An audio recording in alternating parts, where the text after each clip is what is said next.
Buongiorno. Hi guys, welcome back. Introductory video. Coffee in the morning. What do you think, huh?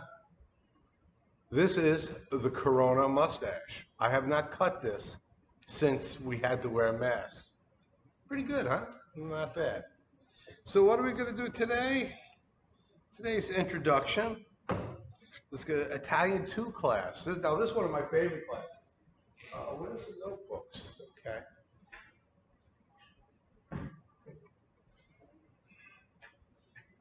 If you've been in my class before, which most of you have been, um, you'll understand some of the basic rules. And one of the most basic rules is a notebook. You're going to need to keep a notebook for the class. Now, some of you guys, this is from French. This is from French 1. And things like chicken stock and brown stock and all those other things that we do, we'll do again. We'll always do. If you're going to be in Western cooking, you're going to be making stocks all the time. Now, in Italian cooking, we really don't. Well, I shouldn't know we don't, because if we have time, I'll order some chickens, we'll make some nice minestrone soup, things like that. But this class is going to really be production. Production meaning we're going to do large amounts of food, because that's what Italian cooking is really good commercially for. Commercially meaning for hotels and restaurants. You make a tray of lasagna, like say, like a tray like this. This is called a hotel pan, by the way, because I'll be calling for these hotel pans. This is a quarter pan, half pan, full pan. I don't seem to have any other pans around here. They've all been taken away. I gotta find them because this is why we're going to use a lot of these. But anyway, this is a good size for a lasagna. A little small, half pan's better. Usually lasagna is 7 layers. Traditionally 7 layers. We could do a 4 or 5 layer in here, no problem. It's more like a 3 layer. It depends what you put in there. But what you could do, you could feed 20 to 30 people with this. This is 20 people. But still, the time it takes to make 20 portions of lasagna is tremendously short compared to making, say, grilled chicken breast. 20 orders of grilled chicken breast take you much longer than 20 orders of lasagna. So it's a really good Italian food, very good catering, banquets, hotels, even restaurants, because you could take it, you could freeze it, cut it into squares, put it in the freezer, take it out, giardigia it, microwave it, add some fresh sauce to it, a little fresh basil. It's fine. Freezes very well. That's another good thing about Italian cooking. The sauces, the sausages, the dough, it all freezes very well. Why is that important now? Well, first of all, dough takes a while to make, sauce takes a while to make, but labor cost. You know, the minimum wage in Korea is pretty high right now, and it's going to get higher. So you're going to have to really. A smart chef is a chef that makes money. And I told you, if you've been in my class before, I always ask the question. And when I meet you guys face to face, what is the chef's job? And the chef's job is to make money. It really is. If you don't do that, you don't have a job, period. You might have a job for a month, but when the owner looks at the books going, we're not making any money. That's the problem. So please, excuse me, please pay attention. Watch very closely how I use one item for the next item, next item for the next item, next item. And that's what this class is going to do a lot of. Our first cooking class together, we're going to make sauce, we're going to make sausage, we're going to make dough. And from that point on, the other classes, we're going to make lasagna, ravioli, cannolis, tortellinis. These are all baked, not necessarily all baked, but they are basically baked pasta dishes, can be. You guys like baked spaghetti gratin is what you call it. Those are baked pasta dishes, and lasagna is a perfect example of it. But you could bake raviolis, pretty sure you know what raviolis are, aren't they? Italian mandus, generally cheese or meat. We'll do a little of both, or not. We can do seafood. They're great fusion. I love raviolis for fusion. You can do like kimchi raviolis and stuff. It's great stuff. It really is. Well, Parmesan cheese, maybe not to you, but to me, Parmesan cheese and doenjang, they have a very similar taste, and they're kind of nice together. I put them together. Um, the first class, what I usually do is we make because we'll make dough, and we'll make sausage, and we'll make uh, sauce, and we'll break it down probably teams of two, or actually maybe four in the first class. I like to break it out into small teams, but once again, you can probably make about 6 or 8 liters of sauce. You're going to make a couple kilos of dough. You're going to make a couple kilos of sausage. So we got a lot of work to do, that's for sure. Um, and that's once again why I call this a production class. Because when you're out in the real world, you really don't make one plate and you know, bring the plate to look, customer, I made a plate for you. Now, usually you get your hands, you roll up your sleeves, you get in there and you start making lots and lots of stuff. And the Italian class is perfect for that. But once again, watch the production style. It could be any cuisine. It could be anything. Watch how I run the kitchen. Watch how I think, you do this, you do that, you do that, and everything just comes together very quickly. What we usually do, I've done in the past, is shujebi arayo, shujebi. You make shujebi spaghetti. Oh, it's delicious. I love it. I like the chewiness of shujebi. We won't be in this kitchen. We'll be down in Sidong kitchen. Sidong, Bidong, excuse me. Yeah, this is Sidong. We'll be down in that kitchen, which I'm not familiar with. It's the first time I've been down here. If the class is small, once again, I don't know how it is. This is a perfect production kitchen, as you can see. Plenty of table space, lots of room, big kettle back there, good ovens. This is a nice one. The problem with this is that we don't have enough burners. But if we do production, you know, like I said, a team of 6 makes the sauce. Well, they're over there. Team over here makes the sausage. Team over here does the dough. Like I said, this is a really good production kitchen. I enjoy working in this kitchen. But most likely we're going to be downstairs. It depends on it. Face-to-face classes, obviously we're pushing for that. We're hoping for that. I've been vaccinated. If you guys can get vaccinated, get vaccinated. Let's get over with. Let's get this done. Really tired of this corona. So once again, if you can get vaccinated, please get vaccinated. We're still going to have to be wearing masks, even after vaccination. So, but hopefully we can meet face to face. Here's the class plan. I'll you get one of these anyway. I don't know if you can see it, but it's a 7.5 week course. I always try to do a practical cooking test. And in that point too, because we're gonna do like tortellinis are like little mandus, and we're gonna do minestrone soup, so we're gonna make a chicken stock. So always, I think every class I make chicken stock. So let's see. We first production, then we cappuccino, calamari, ojinga. We do it Italian style, puttanesca style. It's a cornmeal dipping it. You can make it a little spicy. That's what's good about it. Another good thing about Italian cooking is that they do make it a little spicier than normal, which is a plus for Korean taste. That's for sure. Let me just pause this for a second. I want to get some of this. I want to show you some of the equipment here. Let me just set it up. So I'm going to put you on pause. Back again. Coffee mix. I tell you, I call it hot ice cream, and it's good. Mm, mm. Okay, I laid out some equipment here, and I'm going to show it to you only because we're going to be using it. It's very dangerous equipment, and why not? Let's learn something today. Okay. You know, this is going to be for making sausage. Obviously, we're going to talk about sausage today. The reason why I talk about sausage is I think we really should almost have a class on charcuterie.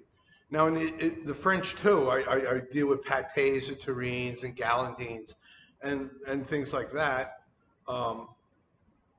Once again, a lot of you guys say, oh, pâté, I don't know. What's pâté? Spam is a pâté. It really is. It's a simple form of pâté. So sausages, Koreans love hot dogs, love sausages. We should learn how to make sausages, lots of it. And I talked to Professor Jung about that in the future, a charcuterie class. Learning how to make all kinds of sausages and stuff. We really don't. This is basically the only equipment we have, and a lot of the equipment, once again, I made myself. But once again, it does work. It works. You'll see when I put this together. It works. The chef has to be a little clever too, because not every kitchen's perfect. Not every place you work works well. So let me show you this. Okay. This is called the body, obviously, and this would be called the screw. This goes in.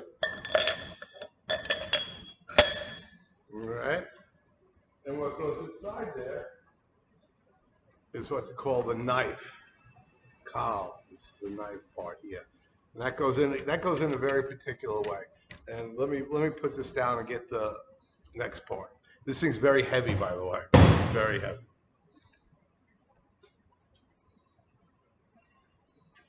These are called the die, D-I-E.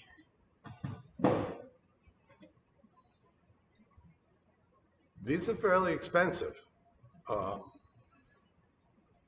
Probably $150, maybe $120 each. So manin, like 12 manin for one. And these things will rust, noke. So you have to take care of them and keep them very, very clean. They come in a variety of sizes, but we have large, which is good for certain types of Italian sausage. Medium. Luckily, we actually have 2 mediums, which is nice. And then a fine one. The fine one we really don't use that much. In making pâtés, yes, but Italian sausages usually have a little more chew and bite to it. So we'll be using the 2 large and small dies.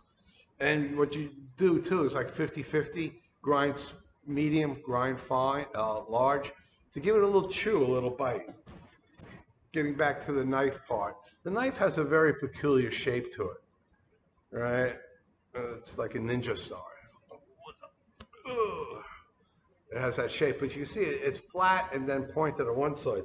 So it's very important when it's put in that they match like that. If you put it in wrong, like this, it doesn't work very well. So it has to go flat like that. So that's very important. And that's what I was saying, when you put it in the body, this is heavy, geez. Right? When you put it in the body, it has to go in like that. So you can see like that. And then here you'll see a little notch on the top there, and you'll see a little groove here. So that goes into there. And that has to be fitted tightly. And then you got the cap. I think this probably weighs, I don't know, maybe 10 kilos, maybe more. And it's dry, it's warm, it's clean, it's not oily. So when it's heavy, wet, and oily, it's pretty dangerous. And there it is, all right? And that would go into the machine here. You see here, I'll turn it sideways a bit so you can see that a little more. This locks it in. Now, generally, I keep this in the refrigerator. Before usage, it's always good to keep it cold. Even sometimes throw some ice through it in the beginning to keep it chilled. Because the problem when you're making sausage, and this is one thing I really have to emphasize, is clean, safe, and clean. You have to keep everything very, very nice and clean. Because with sausage, you're grinding it, you're adding air. O2, you're adding bacteria that's in the air. Everything's getting mixed into that. So you have to keep it cold from beginning to end. No ifs about that. Better to make sausage in the winter than the summer. Simple enough. Okay, this part's going to go into the machine. And there is a little knot there, as there is a little knot here. You see that? So those two are going to go into each other.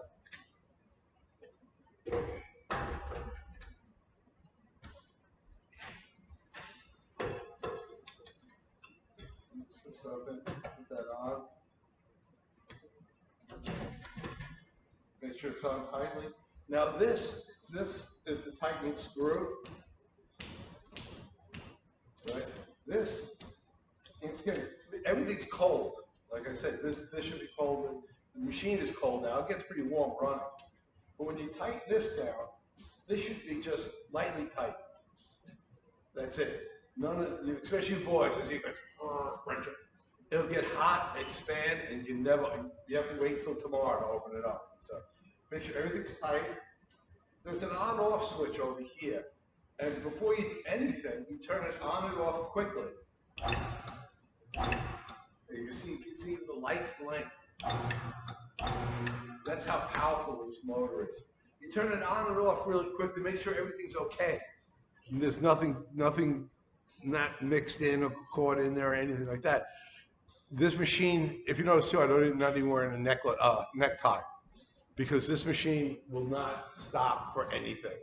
It is very, very powerful. Your fingers get in there, your neckerchief gets in there, a goulet, a rag, anything gets in there, it's gonna go. It's gonna go. So you gotta be very careful.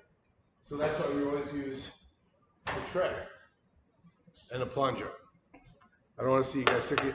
Yeah, you can push things with your hands into it, but don't start sticking your fingers down into there, because once again, it's not worth it. You know. So I worked with a lot of guys missing fingers from knives, from equipment, things like that. So you have 10 fingers, leave with 10 fingers. Kitchens are very dangerous, and this goes right at the top. And there you go. You got a nice grinder for making, even hamburger steak and things like that. Now, a lot of the sausage we're going to make in class are going to be for patties. We call bulk sausage, because we use it for lasagna and we spread it out. Well, I'll order some casing, and we'll make some long sausage. Now, to do that,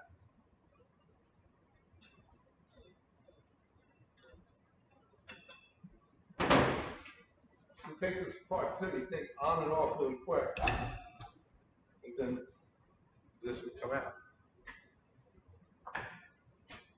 They do make equipment. I try to get some, and I kept getting Sunday equipment, or Sunday folders, and I'm sure nowadays we could get something real. I'll ask school, but anyway, this works just as well. Just works just as well. Put the large die in.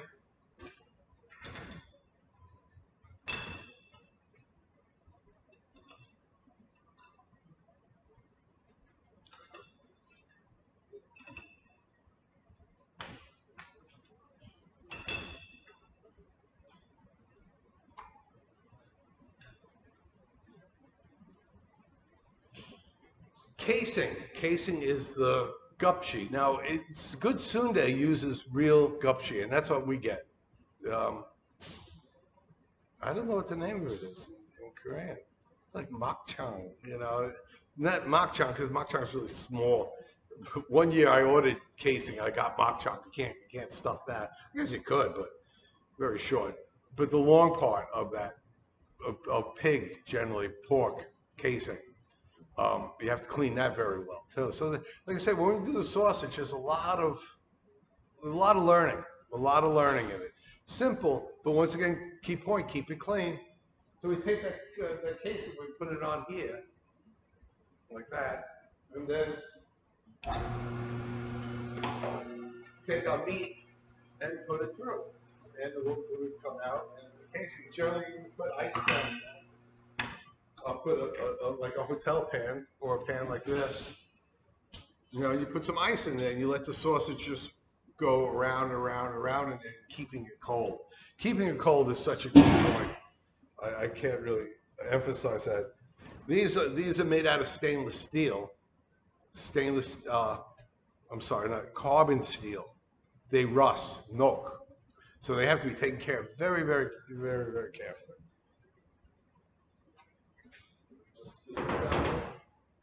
And it's the same way you put it together, that's the way you take it apart. But at this point,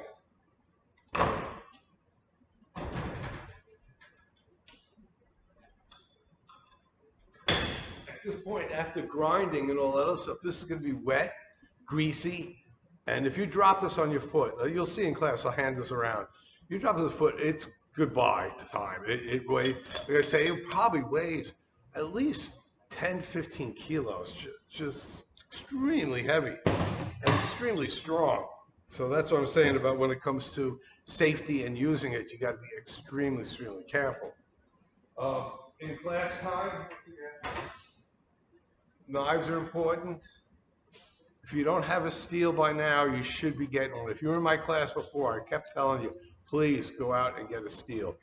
A steel and a paring knife.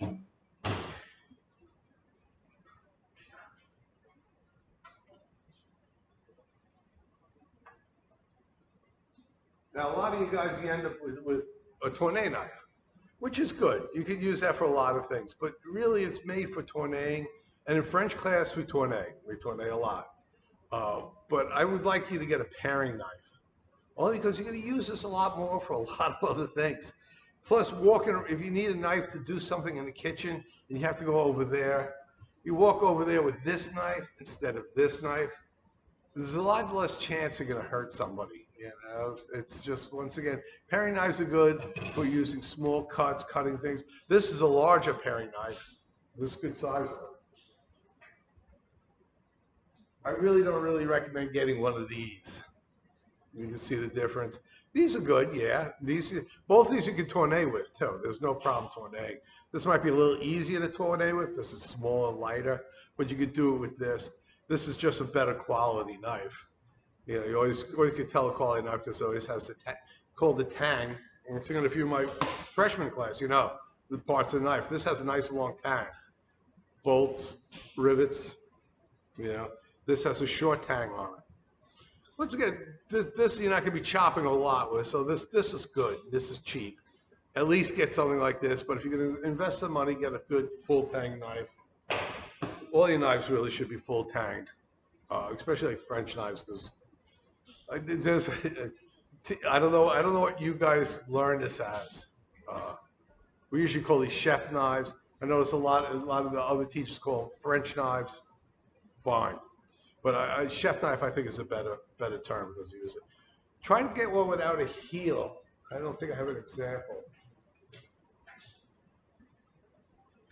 No, not with me because I don't like them. I don't like them. Sometimes you'll see they have a big, like a metal piece there. That's really good for chopping, you know, or hitting things and stuff like that. But it's extremely hard to sharpen because you have this large metal point there. So try to get one without a heel.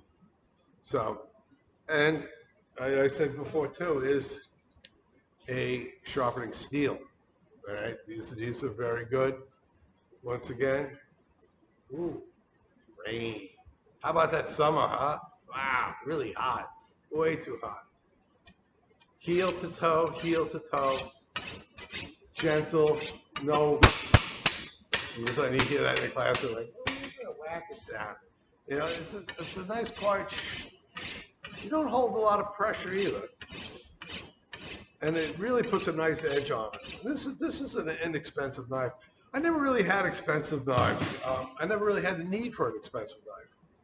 You know, and I don't think you do either. Class plan? All right. That's what I'm talking about. I hate to cut it up. Let's see what else on the class plan before I destroy it. Attendance. Once you get attendance, if you have to log in or if we split the classes, you must log in.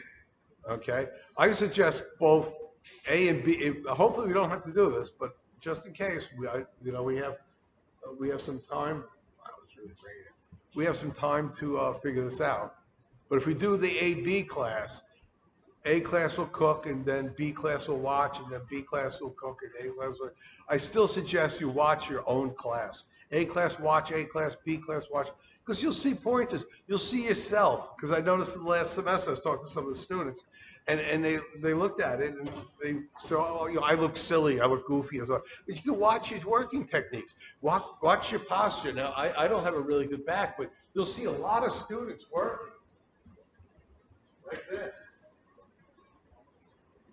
You might see yourself looking like that.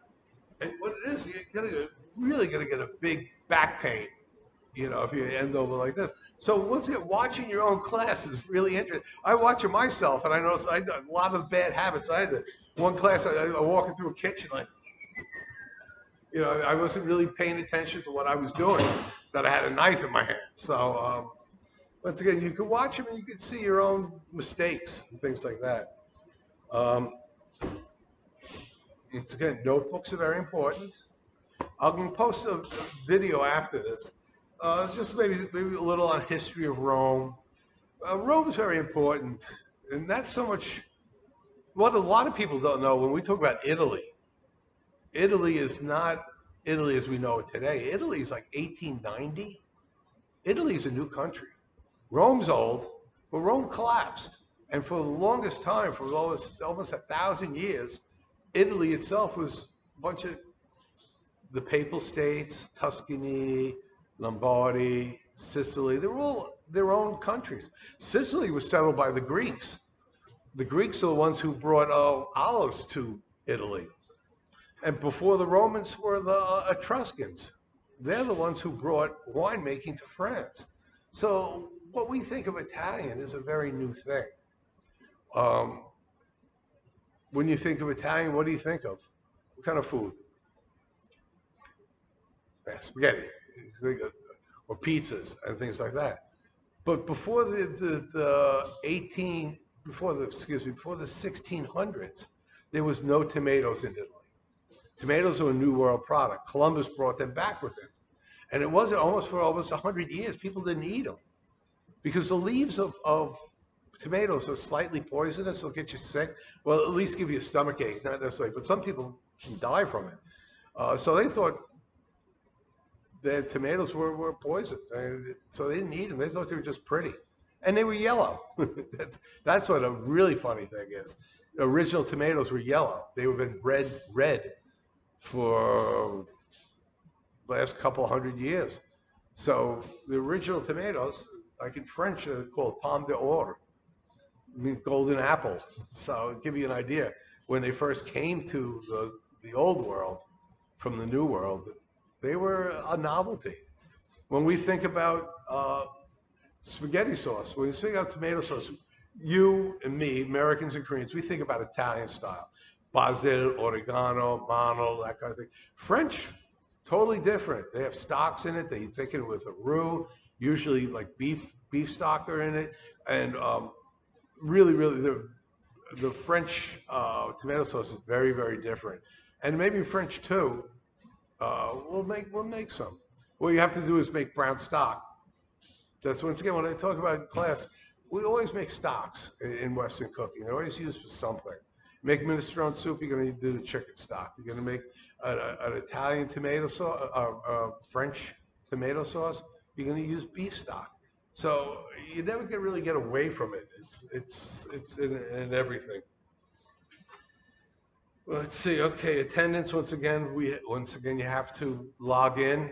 If not, in class too, the YSU attendance thing last semester didn't work very well. So I do hand attendance in class. Homework. Obviously, if you've been in my class, I really don't give a lot of homework, but I will give some homework.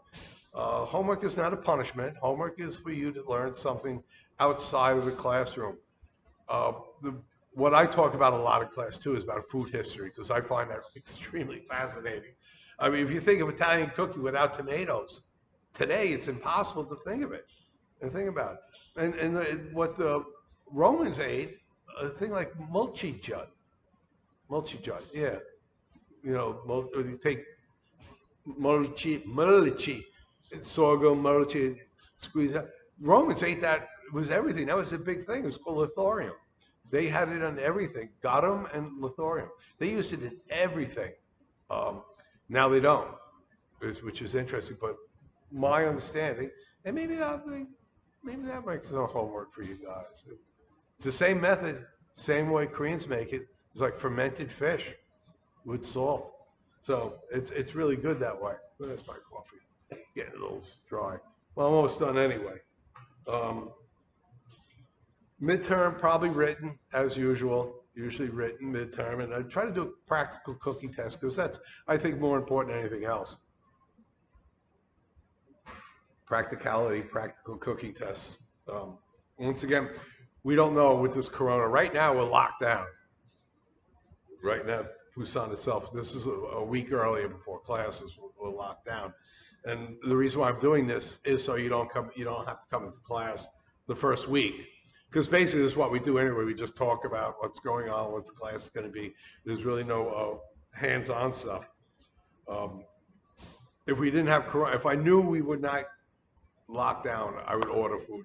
It's 2 weeks. Whoops, that's 4 weeks. 2 weeks on ahead on food orders. So I don't want to end up with a lot of stuff that we can't use. Midterm and then final. Okay, that's about it. I'll tack on a video here, maybe just a basic chicken stock or something on history. I should make up a nice one on history. Notebooks are required. This could be a mid-test. I think I did one class that did this as a final test. I collected the notebooks as final test.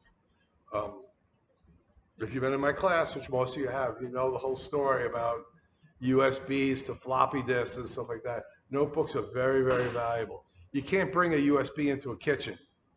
You know, like, oh, chef, here's my USB, here's my recipes. No, you can't. So it's good practice to start learning to write recipes. And I do talk about ESL recipes, keywords, things like that. And that's very, very, very handy for you guys. Okay, that's a wrap. That's it for now. Take this. Luxurious, isn't it? I'm looking forward to this semester. I like that. I really like this class. Why? Because I like Italian cooking. And we get good Parmesan cheese. I usually order the best that we can get on there. I don't do a lot with balsamic vinegar. Yeah, I know you guys like it and stuff like that, but it's a real tourist thing. Balsamic vinegar is good. Balsamic vinegar is impossible to get. Not on our budgets. I can get some truffle oil. We've used truffle oil before, and like a chicken breast or like the chicken tortellinis with truffle oil inside. Nice stuff. I'm hungry. Okay. Anyway, if you want to communicate with me, if you have my phone number, then you can cackle talk me. That's fine. Or the school board through the school message board. Try not to email me because that ends up in junk mail. And God knows I get so much junk mail that I didn't go through it anymore. So don't do that. If you got to contact me through school, or if you have my phone number, which should be on the school page anyway, please do. That's fine with me. Okay? Be safe, be careful. I'll see you very, very soon.